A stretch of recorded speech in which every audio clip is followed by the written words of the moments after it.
நான் எப்படி இந்த பிறவிக்குள் வந்தேன்? இன்னும் எண்ணறிய பிறவி எதனால் சித்திக்கிறது? இதிலிருந்து விலகுவதற்கு என்ன வழி? என்பதை தெள்ளத் தெளிவாக உணர்ந்து, மூல முடிவான தன்னைத்தான் உணர்ந்து, அதுவேயான பரிபூரண நிலை பெறுவதே அத்வைத மார்க்கம். ஆகவேதான் இது அனைவருக்கும் கிட்டுவதில்லை.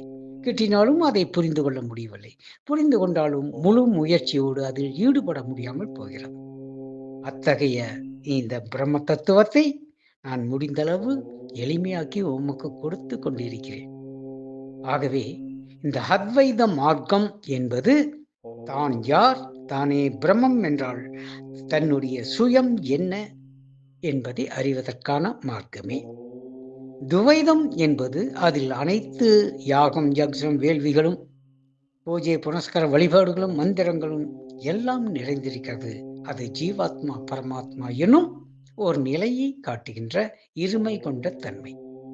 நாம் ஒருமைக்குள், முழுமைக்குள், மூல முடிவான தன்மைக்குள் நிலைத்திருக்க இந்த அத்வைதம், அதில் நிறைந்த ஞானம், அதனை பெற்று தன்மயமாகவது இந்த பரிபூர்ணத்தின் நிலை. எனது அன்பு நிறை அருளாசிர் நன்றி செய்க நலமே பெறுக.